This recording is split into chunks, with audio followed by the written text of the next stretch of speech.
To understand what the House of Representatives is trying to do, we have to go back to the beginning and to one Lyndon Baines Johnson. In 1954, incumbent Lyndon Johnson was running for re-election to the United States Senate against Texas State Senator Dudley Dougherty. At the time, Johnson seemed to be in a comfortable lead in the polls. Comfortable, that is, until a couple of nonprofit organizations backed by extremely powerful leaders stepped in. H.L. Hunt had created an organization called Facts Forum in 1951, and Frank Gannett had created the Committee for Constitutional Government back in 1935. Both of these groups were anti-communist and supporting Dougherty in the race for the United States Senate seat. Concerned that Johnson was soft on communism, both of these organizations passed out thousands of pieces of literature in opposition to Johnson's campaign.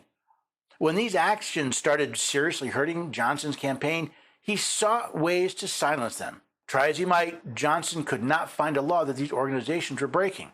On July 2, 1954, Johnson presented an amendment to a pending tax overhaul bill. The amendment passed on a unanimous voice vote. The bill was passed and signed into law by President Eisenhower on August 16, 1954. There were no committee hearings or legislative analysis on the amendment, just a rushed vote. In an interview years later, a staff member stated that Johnson never had churches in mind for the amendment. There was nothing any church had done to warrant this restriction. But they got caught up in this amendment because their tax-exempt status is codified in the same section of the law.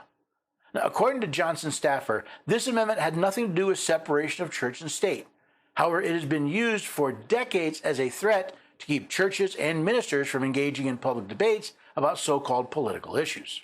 Let's start with the law regarding tax exemptions, Title 26, Section 501A.